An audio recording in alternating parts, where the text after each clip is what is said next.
तो आपको अपना सारा फोकस लगा देना है। यदि अपना सारा फोकस लगा दोगे ना और खुश होके, तो आपका सिलेक्शन कोई रोक नहीं सकता। और यदि मान लो गलती से रुक गया, यदि मान लो गलती से रुक गया, तो कोई बात नहीं, 6-8 महीने बाद फिर से एग्जाम होगा, उसमें आप चले जाना।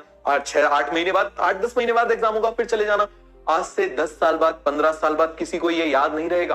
तो मैं आपको ड्रॉप लेने पर प्रमोट नहीं कर रहा, मैं आपको ये सिखा रहा हूं कि आपको क्या करना है, आपको नहीं डरना है। आप बिना डरे पढ़ाई करो। जब आप बिना डरे पढ़ाई करोगे ना, तो आपका परफॉर्मेंस एक्चुअल निकल के आएगा। मैं आपको एक स्टूडेंट का ही एग्जांपल बताता हूं। एक मेरी स्टूडेंट थी, बिल्कुल मैं आपको बताता हूं, बहुत जबरदस्त, लेकिन ड्रॉपर थी, ड्रॉप हो गया था। ठीक है, बड़ी जबरदस्त स्टूडेंट। मतलब आप ये समझो, ऑल इंडिया एग्जाम्स जब होते थे, तो मैं इंस्टीट्यूट का नाम नहीं लूंगा, तो उसमें इस साल मतलब चलो ये 1-2 साल में एक स्टूडेंट, उसी इंस्टीट्यूट की एक स्टूडेंट थी, उसकी ऑल इंडिया 3rd रैंक आई थी।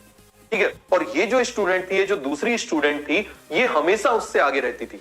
मतलब यदि मान लो उसके फिजिक्स में आईआईटी एडवांस का भी पेपर यदि डाल दिया जाए ना, तो आईआईटी एडवांस में भी उसके मतलब ये जो दूसरी स्टूडेंट है, ठीक है, इस स्टूडेंट के जो रैंक लाई वाली नहीं, जो दूसरी स्टूडेंट जो ड्रॉपर है वो वाली स्टूडेंट, ठीक है, ये जो स्टूडेंट है, इसके नंबर हमेशा उससे 15-20 नंबर ज्यादा होते थे। ठीक है, मतलब इवन 180 में से 175 मार्क्स लाती थी। ऐसा पेपर टीचर्स भी सॉल्व नहीं कर पाते थे, इतना डिफिकल्ट सब आता था, मतलब सब कुछ आता था, बहुत बढ़िया से आता था। लेकिन केवल एक ही चीज की कमी थी, क्या? कॉन्फिडेंस की। क्यों? क्योंकि ड्रॉप हो गए थे तो डर लगता था, डर लगता था। अब जब एग्जाम हुआ तो जैसे ले देख के उसका सिलेक्शन हुआ, जो हमेशा आगे रहती थी, जो ड्रॉपर थी। और दूसरी तरफ जो 12th की बच्ची थी, जो बिल्कुल मतलब उससे पीछे चला करती थी, पता चले उसकी ऑल इंडिया 3rd रैंक आई।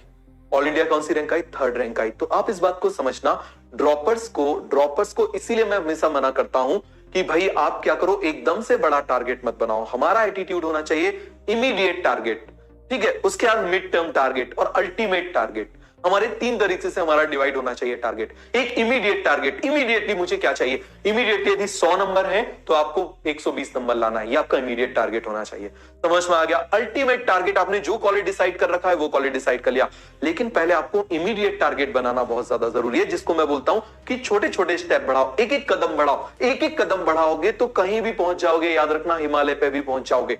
बात समझ में आ गया? कहीं पे भी पहुंच जाओगे। आप देखो अरुणिमा सिन्हा एक हाथ एक पैर से जब वो लेडी कहां पहुंच सकती है, हिमालय पे पहुंच सकती है, तो आप मुझे बताओ, आप भी हर जगह पहुंच सकते हो। माउंट एवरेस्ट पे वो चढ़ सकती है, तो आप क्यों नहीं कर सकते? तो आपको चढ़ना नहीं, बोले सर चढ़ो, अब तो हम चले, हम तो माउंट एवरेस्ट से वहां से आपको चिल्लाएंगे, हेलो सर, वहां से इंस्टाग्राम पे मैसेज भेजेंगे, रील बना के भेजेंगे, ऐसे करके। समझ में आ गया? तो ये काम नहीं करना है, ये केवल एक समझने की चीज है, और ये आपको आज नहीं तो हमारी एज तक आते आते आपको ये बात समझ में आ जाएगी।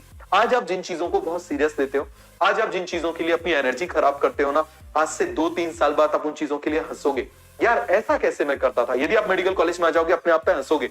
जब पोस्ट ग्रेजुएशन के एग्जाम की तैयारी करोगे, बोलोगे यार मैं कितना टेंशन लेता था, इतना सा तो सिलेबस था, अब तो पढ़ते पढ़ते दिमाग से धुआं निकल जाता है, ऐसा लगता है दिमाग से धुआं निकल गया, इतना सा पढ़ाई था, इतना सा तो सिलेबस था, मुझे 1 महीने देंगे तो मैं पूरा सिलेबस कर लूंगा। तो आप समझो, ये एटीट्यूड आपको लाना पड़ेगा। अपना एटीट्यूड चेंज करो और उसको सिंपल छोटे छोटे टारगेट बनाओ। जहां से स्टार्ट कर रहे हो, स्टार्ट कर दो। हो सकता है आपके किसी साथ वाले स्टूडेंट का कम पढ़ाई करता हो, वो उसके ज्यादा नंबर आ रहे हो, आप ज्यादा पढ़ाई करते हो, आपके कम नंबर आ रहे हैं, कोई बात नहीं, इसमें कोई दिक्कत की बात नहीं है। आप बिल्कुल सिंपल सा है, आप क्या करोगे, बिल्कुल धीरे धीरे अपनी पढ़ाई करते रहो, अपने उससे चलते रहो। इसीलिए कछुआ खरगोश की स्टोरी बहुत फेमस है, ठीक है।